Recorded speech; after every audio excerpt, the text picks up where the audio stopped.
নিজেকে তৈরি করতেছিলাম যে এই শেখ হাসিনার বিরুদ্ধে, ফ্যাসিবাদের বিরুদ্ধে নিজেকে কিভাবে তৈরি করা যায়। ওই তৈরি করতে গিয়ে আমি আসলে ফিটনেসের সাথে জড়িয়ে পড়ি। আমি আসলে ইমানি দায়িত্ব থেকে, আমি কোনো রাজনৈতিক দলের না, আমি কখনো রাজনীতি করি নাই। আসলে চাকরির সুবাদে ওই রাজনীতি করার সুযোগটা আমার হয়ে ওঠেনি। আসলে একটা ইমানি দায়িত্ব থেকে ওখানে চলে যায়। আমি শামীম হাসান, সাবেক পুলিশ কর্মচারী। গোপালগঞ্জে চাকরির সুবাদে আমার 10 থেকে 12 বছর ওখানে চাকরি করা হয় এবং তার বেশিরভাগ সময় ডিবি, ডিএসবি এবং সেখান থেকে র্যাবে চাকরি করার সুযোগ হয়। আর তথ্য সংগ্রহের কাজে আপনারা জানেন ডিবি, ডিএসবি, র্যাবের এসএফ শাখাটা তথ্য সংগ্রহের জন্য যথেষ্ট ভালো। তো এনসিপির যখন প্রোগ্রাম হবে, আমি 3 দিন আগে জানতে পারি যে এনসিপির একটা প্রোগ্রাম হবে। তো ওই প্রোগ্রামে আমাকে আমার কিছু সোর্স তথ্য দেয় যে এনসিপির যারা সিনিয়র নেতৃবৃন্দ আছে তাদের উপর খুব বড় মাপের একটা হামলা হওয়ার সম্ভাবনা আছে এবং এই হামলা হওয়ার তথ্যটা পুলিশেও জানতো। কিন্তু পুলিশকে আসলে আমার 3 দিন আমি যখন খোঁজখবর নিতে থাকি তখন কিছু পুলিশ অফিসারকে আসলে ইনঅ্যাক্টিভ মনে হয়, যেটা ঘটনাস্থলে গিয়েও আমি সেটার প্রমাণ পাই। তো আমি আসলে ইমানি দায়িত্ব থেকে, আমি কোনো রাজনৈতিক দলের না, আমি কখনো রাজনীতি করি নাই। আসলে চাকরির সুবাদে ওই রাজনীতি করার সুযোগটা আমার হয়ে ওঠেনি। তো আমি ওখানে আসলে একটা ইমানি দায়িত্ব থেকে ওখানে চলে যাই এবং যেহেতু পুলিশ ইনঅ্যাক্টিভ ছিল, আপনারা যারা ঘটনাস্থলে উপস্থিত ছিলেন, আপনাদের যারা মিডিয়া কর্মী ছিল, আপনারা দেখবেন বারবার বৃষ্টি হচ্ছিল, পুলিশ আসলে মহিলা কলেজের ওই পাশের যে ছোট্ট ব্রিজটা ছিল ওই ব্রিজ থেকে সরে যাচ্ছিল। তখন আমার সন্দেহটা আরেকটু প্রকট হয় যে হ্যাঁ, এই হামলার সাথে পুলিশের 2-1 কর্মকর্তাও জড়িত থাকতে পারে। আমি আসলে সাথে সাথে গেট আপ চেঞ্জ করে ফেলি, যে গেট আপটা দেখলে আসলে 2-4-10 জন 20 জন আমাকে ভয় পাবে, আমার সামনে আসার সুযোগ পাবে না। আমি আসলে গেট আপটা মূলত চেঞ্জ করি এই একটা মাত্র কারণেই, যদি পুলিশ কখনো সহযোগিতায় না আসে, আমাকে যদি এই হামলা প্রতিহত করতে হয়, আমি একা যেন 10-20 জনকে একটু প্রতিহত করতে পারি। 2020 সালে তৎকালীন শেখ হাসিনা সরকার আমাকে অবৈধভাবে চাকরি থেকে বের করে দেয় এবং আমাকে 4 মাস জেল খাটায়, যথেষ্ট নির্যাতন করা হয় রিমান্ডের নামে। 2 বছর আমাকে পুলিশ লাইনে বন্দি করে রাখা হয় জামাতের ট্যাগ দিয়ে। হ্যাঁ, তারপর থেকে আসলে আমি নিজেকে তৈরি করতেছিলাম যে এই শেখ হাসিনার বিরুদ্ধে, ফ্যাসিবাদের বিরুদ্ধে নিজেকে কিভাবে তৈরি করা যায়। ওই তৈরি করতে গিয়ে আমি আসলে ফিটনেসের সাথে জড়িয়ে পড়ি। আমার ফিটনেসের যথেষ্ট স্টুডেন্ট আছে।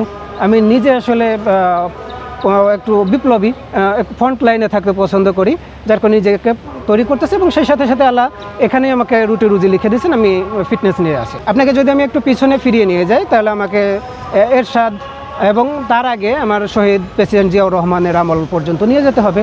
শহীদ প্রেসিডেন্ট জিয়াউর রহমানকে সেখানে কোনো রকম কোনো সমাবেশ করতে দেওয়া হয় নাই এবং স্বৈরাচার এরশাদকে সেখানে কোনো সমাবেশ করতে দেওয়া হয় নাই। এবং আমরা যারা জুলাই বিপ্লবের সাথে প্রত্যক্ষ এবং পরোক্ষভাবে জড়িত ছিলাম, তাদের মূলত একটাই উদ্দেশ্য ছিল যে গোপালগঞ্জের মাটিতে দাঁড়িয়ে তারা একবার বুক ভরে উচ্চস্বরে মুজিববাদ মুর্দাবাদ বলে স্লোগান দেবে। এবং আমার যেহেতু স্বৈরাচারের বিপক্ষে আমার একটা স্পষ্ট অবস্থান মানসিকভাবে, শারীরিকভাবে নেওয়া ছিল, আসলে দায়িত্ব লাগবে না। বসুন্ধরা টিস্যু, অশুদ্ধতার বিরুদ্ধে এক বিন্দুও ছাড় নয়। আপনার বিসিএস হওয়া লাগবে না, আপনাকে একটা অন্যায় রুখে দেওয়ার জন্য বিসিএস হওয়া লাগবে না, দায়িত্বশীল হওয়া লাগবে না। শুধু আপনাকে বুঝতে হবে যে এই অন্যায়টা আপনি রুখে দিতে পারবেন কিনা, এই অন্যায়টা আপনি প্রতিবাদ করতে পারবেন কিনা। এনসিপির ওখানে যারা ছিল তাদের উপর আক্রমণ অলরেডি হয়ে গেছে। নেতাকর্মী পৌঁছানোর আগেই সেখানে ককটেল বিস্ফোরণ হয়েছে, সেখানে দেশীয় অস্ত্রশস্ত্র নিয়ে হামলা করা হয়েছে এবং তখনও আমি একা দাঁড়িয়েছিলাম। এনসিপির নেতৃবৃন্দ বারবার আমাকে আয়রন ম্যান বলে সম্বোধন করতেছিল। আসলে এখানে দায়িত্বের ব্যাপারটা আসে ইমানদারি থেকে। ওই গুজব লীগ, তারপর আঠা লীগ, ওই পুনর্বাসন লীগ, তারপরে এরকম যত লীগ আছে, এদের আসলে মূল অস্ত্র হচ্ছে, এরা তো কেউ দেশে আছে, গা ঢাকা দিয়ে আছে, কোনো কাজ নাই, 20 টাকার এমবি কিনে এখন আমলিগকে আবার পুনর্বাসন করে ফেলতেছে, তাদেরকে আবার পুনরায় ক্ষমতায় নিয়ে আসতেছে, দেশের বাইরে যারা আছে তারা অর্থায়ন করতেছে। ভাই, কে কি বললো এটা আসলে আমি দেখি না। এই যে আপনারা যারা গণমাধ্যম আছেন, এনাদের মাধ্যমে একসময় সামনে চলে আসবে আমি কে, আমার এখন সেখানে উপস্থিতির কারণ কী ছিল, আমার উদ্দেশ্য কী ছিল। আপনারা একটু স্বচ্ছভাবে এগুলো প্রচার করলে এসব গুজব আর আসলে কোনো কাজেই লাগবে না। আমার পরিবার, আমি যথেষ্ট থ্রেট আছে আপনারা জানেন, এবং এটাও জানতে পারছি কলকাতা থেকে আমার মাথার মূল্য নির্ধারণ করা হয়েছে যে কোনো সময় আমাকে মেরে দিতে পারে।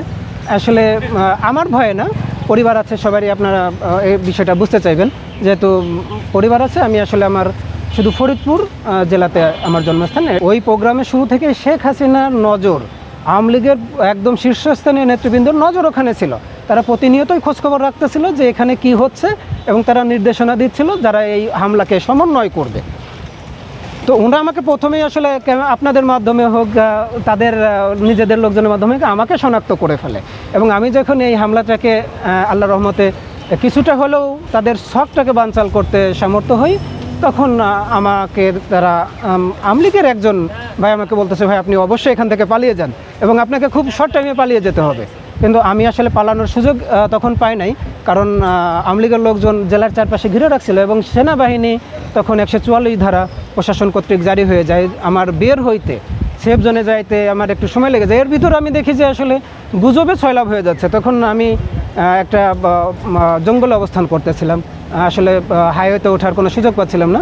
আমার তখন মনে হলো যে আসলে আপনাদের সবার জ্ঞাতার্থে নিজের অবস্থানটা একবার পরিষ্কার করা উচিত। তখন আমার আসলে মাথায় আসে যে আমার আসলে সোশ্যাল মিডিয়াকে কাজে লাগিয়ে আমার নিজের অবস্থানটা পরিষ্কার করা উচিত। পরবর্তীতে সেই জায়গা থেকে উত্তরণ হলেন কীভাবে?